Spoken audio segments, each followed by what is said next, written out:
Halo pemirsa, apa kabar? Senang sekali ketemu lagi di VOA Reportase Weekend di akhir pekan ini bersama kami berdua dari studio kami di Washington DC. Bersama saya Ian Umar dan Aryatna Budianto. Semoga semua plan Anda di weekend ini berjalan lancar pemirsa dan Anda dalam keadaan sehat walafiat. Dan kita juga sekarang melihat berbagai macam perkembangan yang ada di Washington DC dan juga di seluruh Amerika dalam program ini.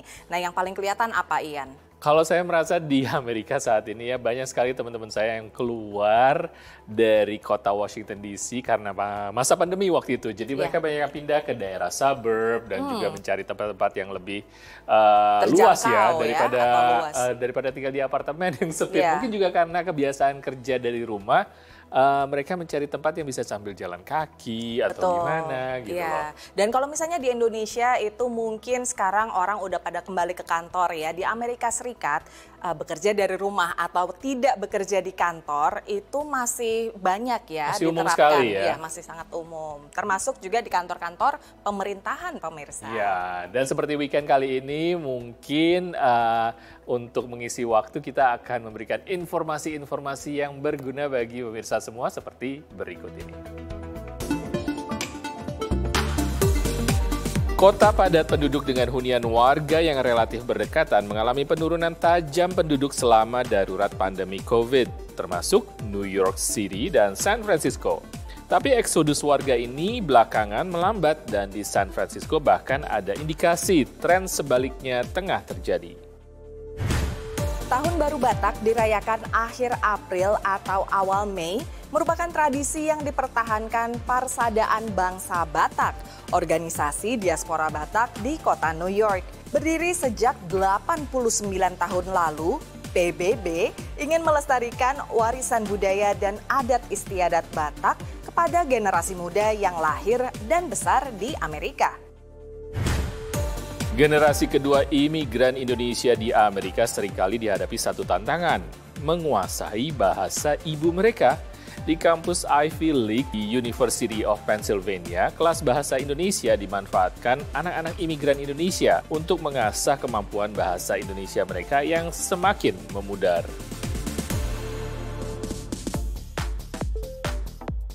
Pemirsa, menurut data dari Badan Nirlaba di Amerika yaitu Economic Innovation Group menyatakan bahwa dari tahun 2020 hingga sekitar tahun 2022 dinyatakan sekitar 2 juta penduduk dari warga perkotaan besar atau metropolitan memutuskan untuk keluar atau tinggal di daerah-daerah urban atau di luar kota ataupun daerah non padat penduduk. Ini dikarenakan situasi emergensi untuk pandemic COVID dan juga memang perubahan peraturan dari kantor-kantor yang memberikan sistem kerja untuk bekerja dari rumah atau teleworking dan saat ini masih berlangsung tapi trennya agak berubah katanya. Ya, jadi ini terutama dirasakan oleh kota-kota yang padat penduduk di Amerika seperti kota New York atau San Francisco yang ketika pandemi hingga 2 tahun kemudian tuh sempat mengalami penurunan jumlah populasi ya. Karena warga banyak yang keluar atau dikatakan eksodus dari negara bagian California dan juga kota New York. Tapi ternyata kini tren itu akan berganti menjadi orang kembali lagi masuk ke San Francisco dan juga kota New York. Saksikan dalam liputan berikut.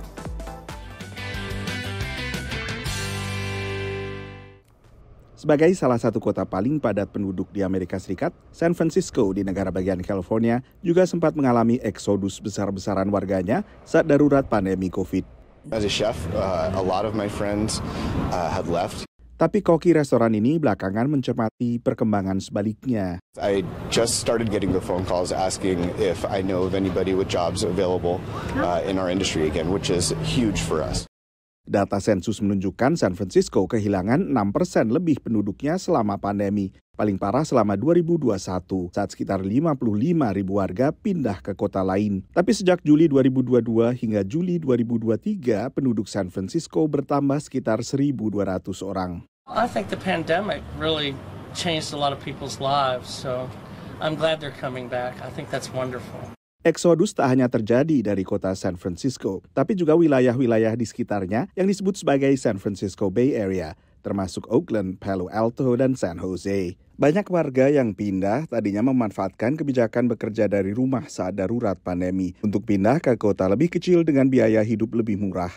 Now employers are being a little bit fussier in some cases about people showing up in person at least a few days a week. And I think that's drawing people back to California because the dynamic and high-paying jobs, especially in the Bay Area, are still here. Belum lagi kehidupan di kota kecil yang ditinggali sementara belum tentu sesuai dengan gaya hidup warga yang dulunya hidup di kota besar. We spent a lot of time in Tahoe. A lot of people went to Tahoe. They weren't prepared for year-round life in Tahoe. So I'm not surprised that people want to come back.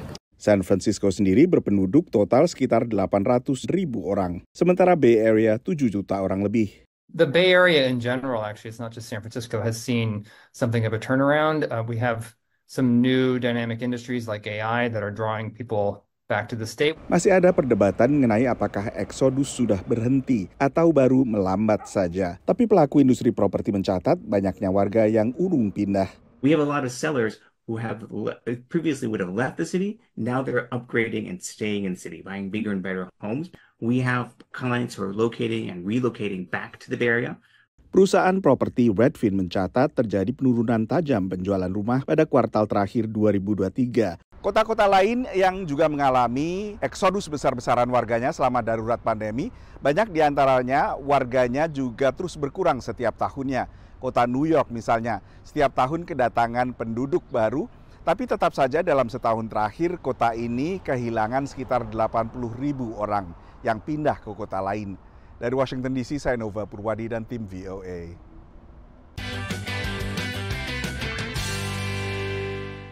Memang pandemi merubah tatanan dari sosial, pekerjaan, dunia kerja, dan banyak sekali ada perubahan. Dan itu mestinya memang sudah menjadi suatu kewajaran ya, kita harus beradaptasi. Ada siklusnya. Ya, pemirsa masih banyak liputan lainnya, jangan kemana-mana, stay tune di Reportase Weekend.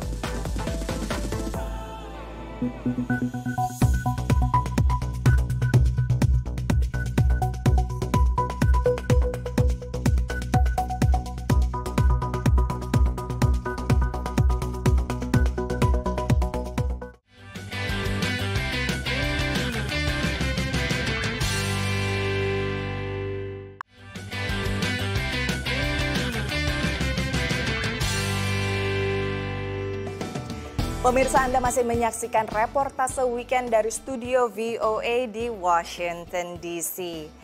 Memang tidak ada angka yang jelas tentang berapa jumlah diaspora Indonesia di Amerika Serikat. Ada yang bilang antara 100.000 hingga 150.000, tapi diaspora Indonesia yang jelas ini datang dari berbagai wilayah dan dari berbagai suku di Indonesia. Dan di Amerika Serikat mereka cenderung untuk berkelompok sesuai dengan suku mereka masing-masing ini, tapi punya misi melestarikan budaya. Ya, seperti sebuah kelompok ini yang sudah didirikan sejak 89 tahun yang lalu, yaitu Parsadaan Bangsa Batak atau PBB mereka menamakan dirinya. Komunitas dari warga keturunan Batak ini yang ada di New York melakukan sebuah acara yaitu Tahun Baru Batak yang biasa dirayakan pada akhir bulan April dan awal bulan Mei.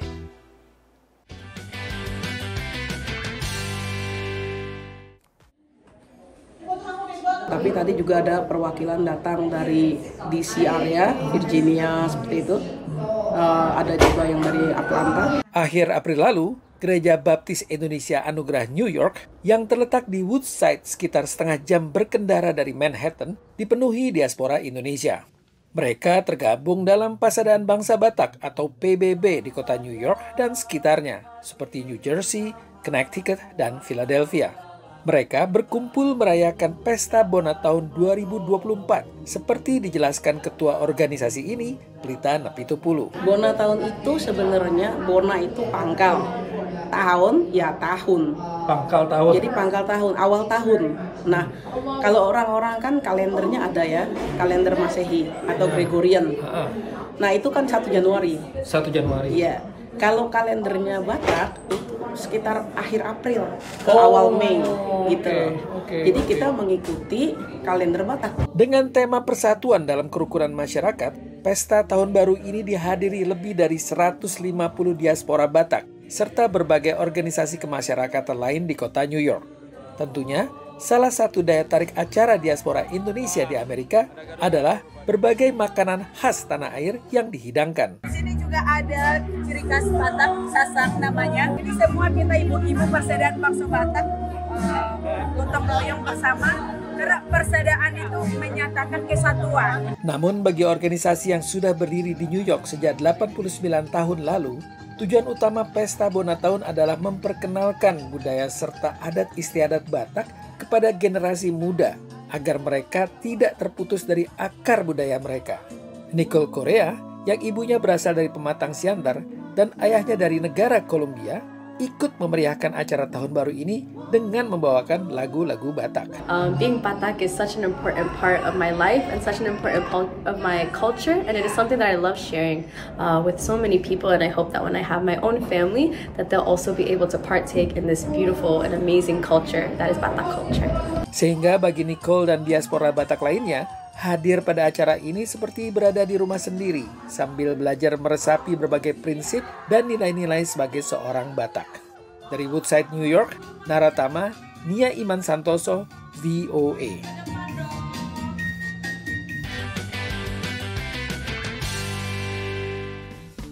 Nah pemirsa, dari sebuah perayaan budaya Indonesia kita beralih ke bentuk budaya Indonesia lainnya, yaitu dari dunia film Indonesia. Dan beberapa waktu lalu ada sebuah film Indonesia, film horor yang diputar di 30 negara bagian. Ya, benar sekali. Ya. Film prequel dari KKN Desa Penari ini yang juga berjudul Badara Wuhi, atau dalam bahasa Inggrisnya judulnya di sini adalah Dancing Village The Curse Begins. Diputar di berbagai bioskop di Amerika. Kita juga sempat menonton film ini. Simak dalam VOA Entertainment Update.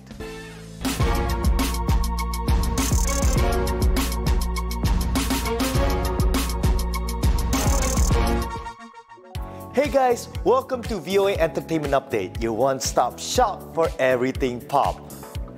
Guys, film prequel KKN di Desa Penari, Badara Wuhi, menjadi topik heboh tidak hanya di Indonesia, tapi juga secara internasional. Kemarin saya dan tim VOA sempat nonton film ini di bioskop Amerika.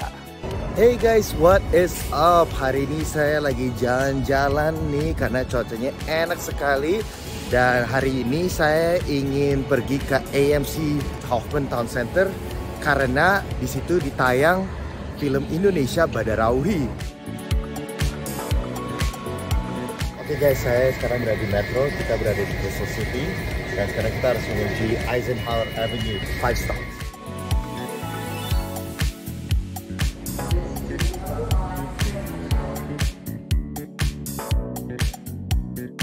Akhirnya kita nyampe juga di AMC Movie Theater. Halo Mas, apa kabar? Hey. Wah, gimana nih? Semangat belum? Semangat dong, menonton film Indonesia di Amerika. Udah pernah nonton KKN di Desa Penari? Udah. Gimana nih pendapatnya? Gak bisa tidur. Gak bisa tidur. Dan katanya ini adalah prequel ya, jadi yang awalnya ya? Ya, gimana cerita dari si karakter dari si penari ini? Namanya Badara Wuhi. Wow. Nah, kalau di Amerika, nama filmnya apa, Mas? Dancing Village. The Curse Begins. Karena kita menonton di IMAX ya. Oh, betul ya? Ya, kan ini kan salah satu filmnya ini salah satu film yang diproduksi untuk IMAX tahun ini. Iya, ada 1 dari 5 film ini. 5? Hanya 5 dari seluruh dunia dan ini satu-satunya dari Southeast Asia. Dancing Village, The Curse Begins 1/10.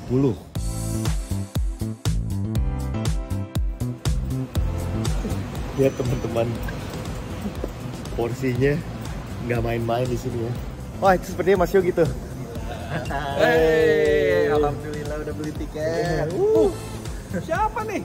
Dapat 3 dong. Mungkin kalau orang Amerika bisa habis sendiri, tapi kalau kita lihat dong sodanya. Bismillah dulu Mas. Takut. Udah gelap loh. Merinding.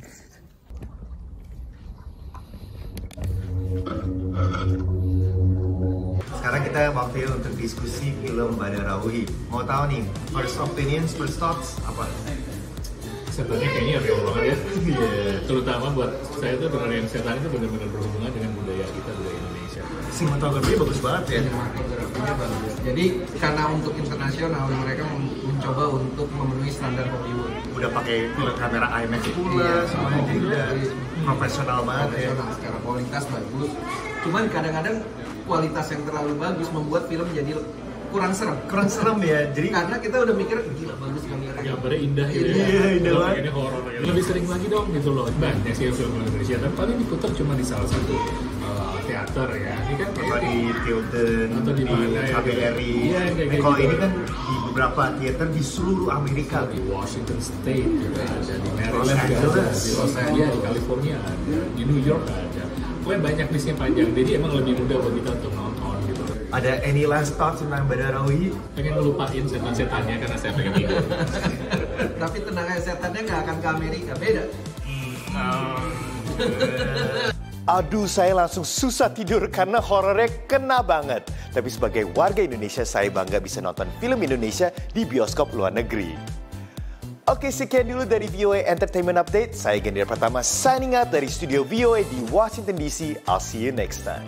Peace.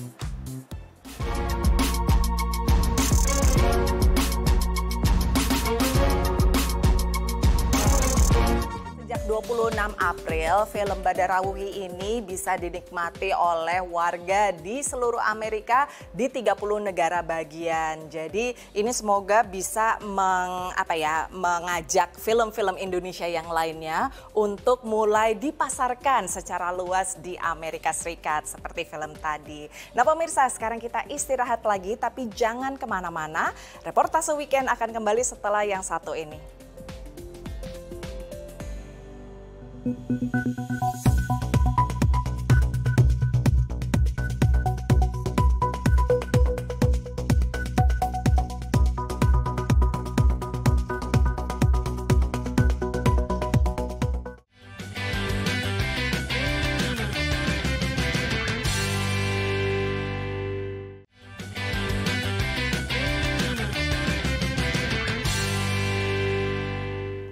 Pemirsa, Anda masih bersama Reportase Weekend.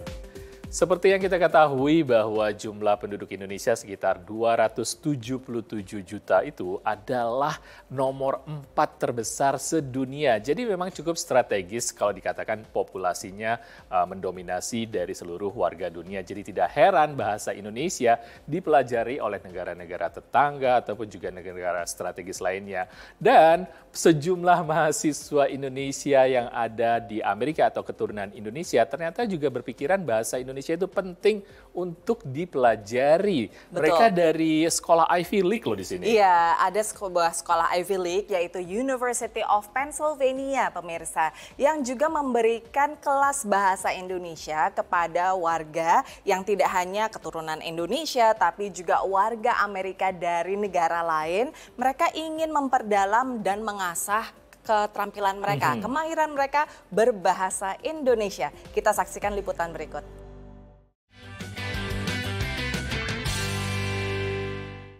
Hari kemerdekaan di Amerika Serikat.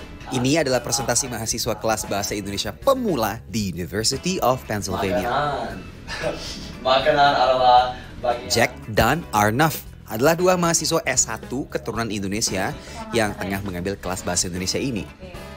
Saya berasal dari Jakarta, tapi semua keluarga on his side dari China. Chindo, yeah. Chindo. I lived in Jamaica my whole life. So, I mean, like, most of my culture is Jamaican.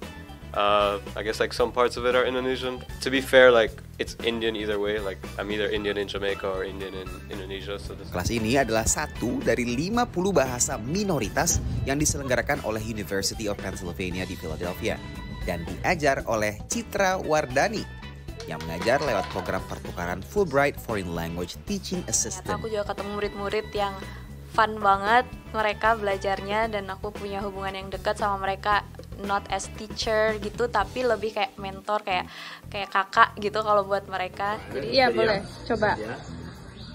Metode yang diajarkan Citra menekankan ke pembicara sehari-hari yang dirasa akan lebih bermanfaat untuk para mahasiswa ini untuk berinteraksi dengan warga Indonesia. Like the foremost point of the class is to learn how to speak with Indonesians, not worry about formal or informal. Just get it out there and just keep speaking the language. And I feel like that's honestly the best way to learn. We also go to we went to restaurants together. We know how to order food. Suka makan nasi goreng, pretty basic. Tapi saya juga suka makan ayam gulai dan makanan Padang lain. Dari 1 sampai 10, skill bahasa Indonesia kalian berapa? 4. 4 juga. Mayoritas mahasiswa kelas bahasa Indonesia di kampus ini tumbuh dan besar dengan orang tua asal Indonesia. Namun, justru kesulitan untuk berkomunikasi aktif dalam bahasa ibu mereka. Seperti curhatan Zora dan Timothy yang masuk di kelas bahasa Indonesia tingkat lanjut yang diajarkan oleh Citra. Saya ambil kelas ini untuk bisa lebih lancar bahasa Indonesianya karena saya ngomong bahasa Indonesia sama mami papiku. Ya, saya juga kesel kalau nggak tahu gimana bisa ngomong di Indo. Karena saya suka ngomong tentang banyak science-related things. University of Pennsylvania berada di kota Philadelphia yang dikenal memiliki konsentrasi diaspora Indonesia yang tinggi, termasuk para mahasiswa yang bersekolah di sini. Kepiawaian bahasa Indonesia imigran Indonesia generasi kedua umumnya memudar, namun budaya dan nilainya masih tetap bertahan. Mungkin kalau untuk yang orang tuanya orang Indonesia itu masih lumayan dekat ya, jadi mereka bisa relate kalau misalnya orang Indonesia bahasa basinya itu straightforward banget ya, nanya udah punya pacar, udah gede ya masih inget tante nggak ya, kalau kayak gitu mereka ngerti. Cuman mereka juga paham kalau waktu orang Indonesia misalnya kasih pendapat suka muter-muter nih ngomong, tapi kalau lagi bahasa basi straightforward banget. Bagi para murid Citra, belajar bahasa Indonesia tak sekadar mengejar nilai, namun juga untuk kembali mengenal dan mempertahankan budaya kampung halaman orang tuanya. Dari Philadelphia, Randy Wijaksana, VOA.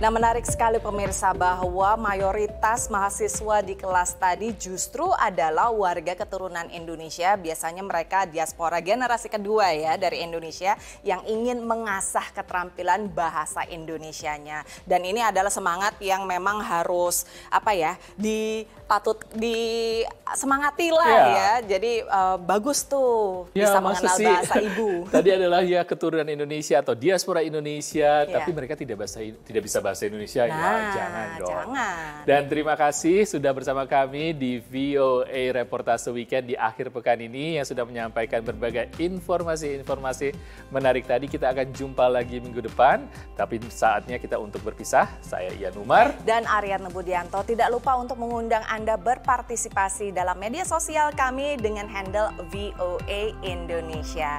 Sampai ketemu lagi pemirsa di Reportase Weekend akhir pekan depan. Dadah.